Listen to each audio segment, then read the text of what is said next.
Hello friends, I am Rakesh Kumar. Welcome in my YouTube channel. I am going to explain the chapter A Letter to God. The house, the only one in the entire valley. घर था, एकमात्र घर था पूरे घाटी के अंदर. Sat on the crest of a low hill. और निचली सी पहाड़ी की चोटी पर था ये. From this height, one could see the river and the field of ripe corn. इस ऊंचाई से एक व्यक्ति देख सकता था, नदी को देख सकता था, पकी हुई फसल के खेत को देख सकता था, dotted with the flowers that always promised a good harvest. और उन खेतों में अभी फूल नजर आ रहे थे और वो वादा करते थे कि अच्छी फसल होगी. The only thing that earth needed was a downpour or at least a shower. बस एक ही चीज़ थी कि ज़मीन को, मिट्टी को ज़रूरत थी एक मूसलाधार बारिश की, या कम से कम एक बौछार की ज़रूरत तो थी ही. Throughout the morning Lencho, पूरी सुबह भर जो लेंचो था ना, लेंचो जो किसान था, who knew his fields intimately, जो अपने खेतों को भली भांति समझता था, had done nothing else but see the sky towards the north east. उसने कुछ नहीं किया, बस नॉर्थ ईस्ट की तरफ, आसमान की तरफ वो देखता रहा. Now we are really going to get some water woman. हे महिला, अब हमें वास्तव में कुछ पानी मिलने वाला है लगता है.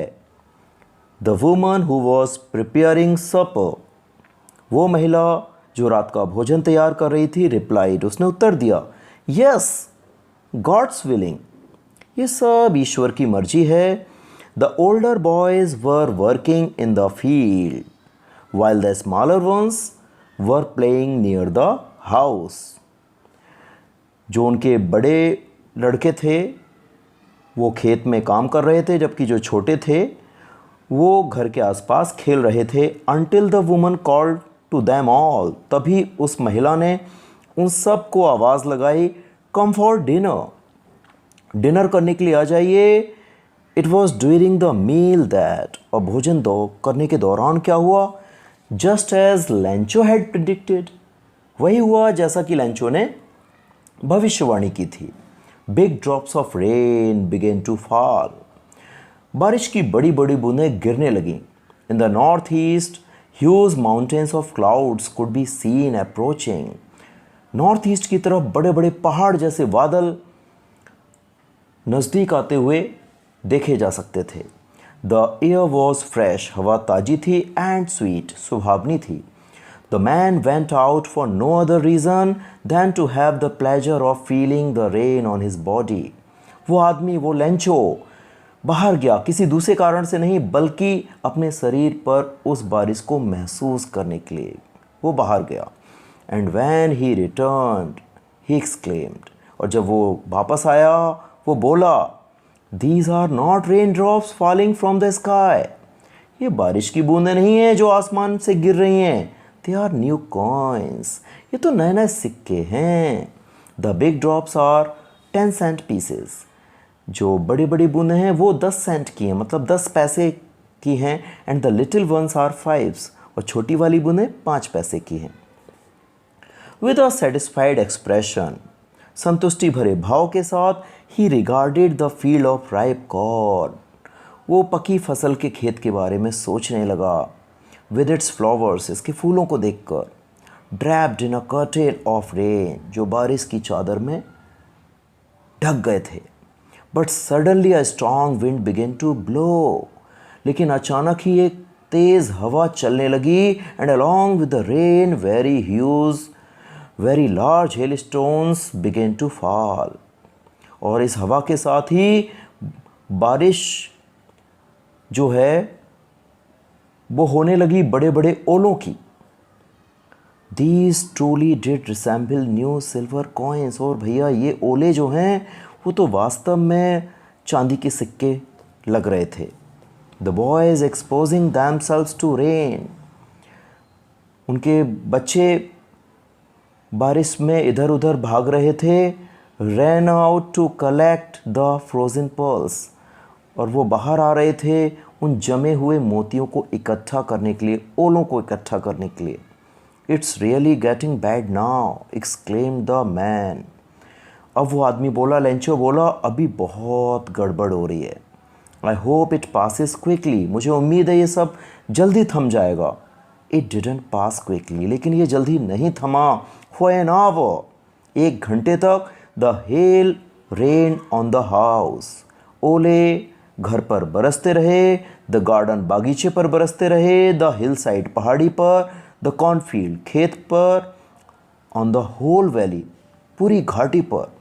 द फील्ड वॉज वाइट, खेत सफ़ेद हो गया, as if covered with salt, ऐसे लग रहा था जैसे नमक से ढक दिया हो। Not a leaf remained on the trees, पेड़ों पर एक भी पत्ती नहीं बची। The corn was totally destroyed, फसल पूरी तरह नष्ट हो गई। The flowers were gone from the plants, फूल पौधों से झड़ गए। Lencho's soul was filled with sadness, Lencho की आत्मा उदासी से भर गई। When the storm had passed, और जब तूफान गुजर गया, he stood in the middle of the field, वो खेत के बीचों बीच खड़ा हुआ, and said to his sons, और अपने बेटों से बोला, a plague of locusts would have left more than this, टिड्डियों का दल भी अगर हमला कर देता तो इससे तो ज़्यादा ही छोड़ देता। The hail has left nothing, ओलों ने तो कुछ भी नहीं छोड़ा है। This year we will have no corn, इस साल हमें बिल्कुल फसल नहीं मिलेगी। That night was a sorrowful one, वो रात एक दुख भरी रात थी, उदासी भरी रात थी। All our work for nothing, हमने इतना काम किया, इतना परिश्रम किया, इतना मेहनत की और कोई फ़ायदा नहीं हुआ। There is no one who can help us, कोई ऐसा नहीं है जो हमारी मदद कर सके। We will all go hungry this year, इस साल हम सब भूखे मरेंगे। But in the hearts of all who lived in that solitary house in the middle of the valley, लेकिन उन सब के दिलों में जो भी उस घाटी के बीचों बीच रहते थे, उन सब लोगों के दिलों में, उस परिवार के दिलों में there was a single hope, एक आशा थी। हेल्प फ्रॉम गॉड, ईश्वर से सहायता की आशा थी। डोंट बी सो अपसेट, इतने उदास मत हो। Even though this seems like a total loss, हालांकि लगता है कि टोटल लॉस हो गया है। रिमेंबर, लेकिन याद रखो, no one dies of hunger, भूख से कोई नहीं मरता, भूखा कोई नहीं मरता। दैट्स वॉट दिस से, यही चीज़ है जो लोग कहते हैं, no one dies of hunger, कोई नहीं मरता भूख से। ऑल थ्रू द नाइट, पूरी रात भर, Lencho thought only of his one hope, Lencho सिर्फ अपनी एक आशा के बारे में सोच रहा था, द हेल्प ऑफ गॉड, ईश्वर से सहायता के बारे में सोच रहा था। हुज आइज, जिसकी आंखें, अर्थात ईश्वर की आंखें, as he had been instructed, जैसा कि उसे बताया गया था कि ईश्वर की आंखें सी एवरीथिंग, सब कुछ देख लेती हैं। Even what is deep in one's conscience, यहाँ तक कि जो किसी की अंतरात्मा की गहराई में होता है ना, वो भी ईश्वर की आंखें देख लेती हैं। Lencho was an ox of a man, Lencho बिल्कुल एक बैल जैसा आदमी था, खूब मेहनत करने वाला। वर्किंग लाइक एन एनिमल, एक जानवर की तरह काम करता था इन द फील्ड्स, खेतों में। But still he knew how to write, लेकिन फिर भी उसे लिखना पढ़ना आता था। द फॉलोइंग संडे, अगले संडे को, एट डे ब्रेक, सुबह सुबह, he began to write a letter, उसने एक लेटर लिखना शुरू किया, which he himself would carry to town, जिसे खुद वो टाउन लेकर गया, and placed in the mail, और मेल में डाल दिया। It was nothing less then a letter to God, ये कुछ और नहीं था बल्कि ईश्वर को लिखा एक पत्र था। क्या था इसमें? गॉड ही रोट, उसने लिखा था, ईश्वर, if you don't help me, यदि आप मेरी मदद नहीं करोगे, my family and I will go hungry this year, तो इस साल मेरा परिवार और मैं भूखे मरेंगे। आई नीड 100 पिसोस, मुझे 100 पिसोस की ज़रूरत है, in order to sow my field again, मेरे खेत को फिर से बोने के लिए, and to live until the crop comes, और फसल के आने तक जीवित रहने के लिए मुझे इन पैसों की ज़रूरत है, बिकॉज द हेल स्टॉर्म, क्योंकि आपको तो पता है ईश्वर, ओलों ने सब बर्बाद कर दिया। ही रोट, उसने लिखा, टू गॉड, ईश्वर को पहुँचे, ऑन द एनवेलप, लिफाफे पर लिखा, ईश्वर को पहुँचे ये letter.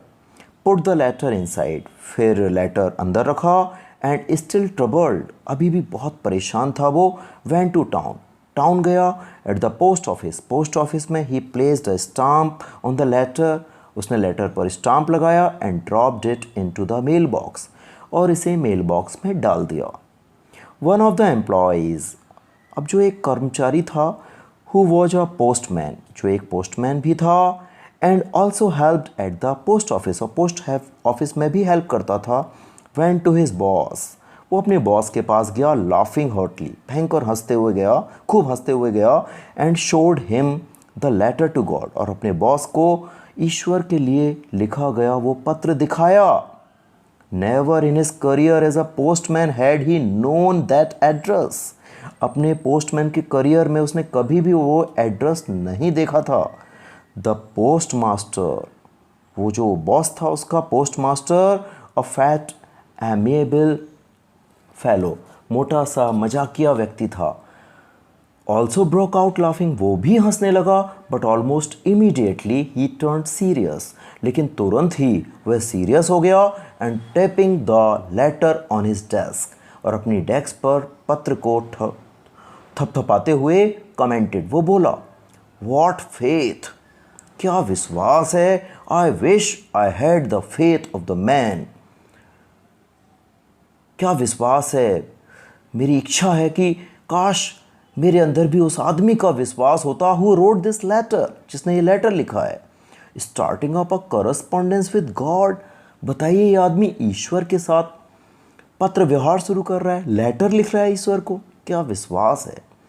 So in order to shake the writer's faith in God, इसलिए लिखने वाले के ईश्वर में विश्वास की खातिर the post master came up with an idea, post master को एक आइडिया आया, आंसर द लेटर, लेटर का उत्तर देते हैं।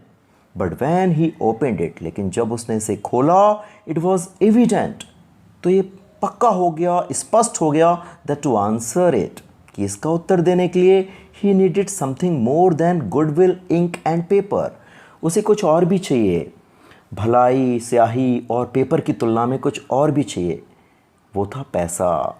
But he stuck to his resolution, लेकिन वो अपने इरादे पर डटा रहा। He asked for money from his employees, उसने अपने कर्मचारियों से पैसा मांगा। He himself gave part of his salary, उसने भी अपनी सैलरी का एक पार्ट दिया। And several friends of his were obliged to give something for an act of charity, और उसने अपने दोस्तों को मजबूर किया कुछ ना कुछ देने के लिए, इस चैरिटी के काम के लिए। It was impossible for him to gather together the 100 pesos, 100 pesos बड़ा अमाउंट होता है, बड़ी धनराशि होती है। 100 pesos एक साथ इकट्ठे करना उसके लिए इम्पॉसिबल था, पोस्ट मास्टर के लिए इम्पॉसिबल था। So he was able to send the farmer only a little more than half, इसलिए वो किसान को आधे से थोड़ा ज़्यादा भेज पाया। He put the money in an envelope, उसने एक लिफाफे में पैसा रखा, एड्रेस टू लेंचो, लेंचो का एड्रेस लिखा, and with it a letter containing only a single word as a signature God, और एक लेटर रखा, उसमें पैसे रखे, लेटर रखा, और लेटर में बस एक ही वर्ड लिखा, वो था गॉड, सिग्नेचर के तौर पर। द फॉलोइंग संडे, अगले संडे को Lencho came a bit earlier, Lencho थोड़ा सा जल्दी आ गया देन यूजुअल, हमेशा की तुलना में, to ask if there was a letter for him, पूछने के लिए कि क्या कोई लेटर आया है उसके लिए। It was the postman himself who handed the letter to him, ये पोस्टमैन खुद था जिसने उसको वो लेटर दिया। वाइल द पोस्ट मास्टर, जबकि जो पोस्ट मास्टर था, experiencing the containment of a man, वो एक ऐसे आदमी की संतुष्टि महसूस कर रहा था, who has performed a good deed, जिसने अच्छा काम किया है। Looked on from his office, और अपने ऑफिस से वो सब कुछ देख रहा था। लैंचो showed not the slightest surprise on seeing the money. लैंचो ने पैसा देखकर जरा भी आश्चर्य नहीं दिखाया। सच वॉज हिज कॉन्फिडेंस, ऐसा था उसका विश्वास। बट ही बिकेम एंग्री, लेकिन वो गुस्सा हो गया when he counted the money, जब उसने पैसा गिना। God couldn't have made a mistake, ईश्वर कभी गलती नहीं कर सकते। Nor could he have denied Lencho what he had requested, और ना ही वो लैंचो को मना कर सकते हैं जो उसने रिक्वेस्ट किया था। Immediately Lencho went up to the window, तुरंत लैंचो विंडो पर गया to ask for paper and ink, paper और स्याही मांगने के लिए on the public writing table, और पब्लिक राइटिंग टेबल पर बैठकर ही स्टार्टेड टू राइट, उसने लिखना शुरू कर दिया। With much wrinkling on his bro, उसकी भौं पर, आँख की भौं पर रिंकल आ गया था। Caused by the effort he had to make to express his ideas, क्योंकि अपने विचार व्यक्त करने के लिए वो एफर्ट लगा रहा था। वो व्हेन ही फिनिश्ड, जब उसने फिनिश किया, he went to the window, वो खिड़की के पास गया टू बाय अ स्टाम्प, एक स्टाम्प खरीदने के लिए, which he licked and then affixed to the envelope, जिस पर उसने थूक लगाया और फिर उसे एनवेलप पर चिपका दिया। With a blow of his fist, अपनी मुट्ठी के घूसे से चिपका दिया। The moment the letter fell into the mail box, वो क्षण जैसे ही लेटर मेल बॉक्स में गया, the post master went to open it, postmaster इसे खोलने के लिए गया। इट सेड, इसमें कहा गया था, God, Ishwar, of the money that I asked for, वो पैसा जो मैंने मांगा था, ओनली 70 pesos रीच्ड मी, सिर्फ 70 pesos ही मेरे पास पहुंचा। सेंड मी द रेस्ट, मुझे बकाया भेज दीजिए, बकाया पैसा भेज दीजिए। Since I need it very much, क्योंकि मुझे इसकी बहुत ज़रूरत है। But don't send it to me through the mail box, लेकिन हे ईश्वर, इसे मेल बॉक्स से मत भेजना, मेल से मत भेजना। Because the post office employees are a bunch of crooks, क्योंकि ये जो पोस्ट ऑफिस के कर्मचारी हैं ये साले लुटेरे हैं, लुटेरे। और फिर अपना साइन कर दिया लैंचो, और यहाँ पर ये चैप्टर फिनिश हो जाता है।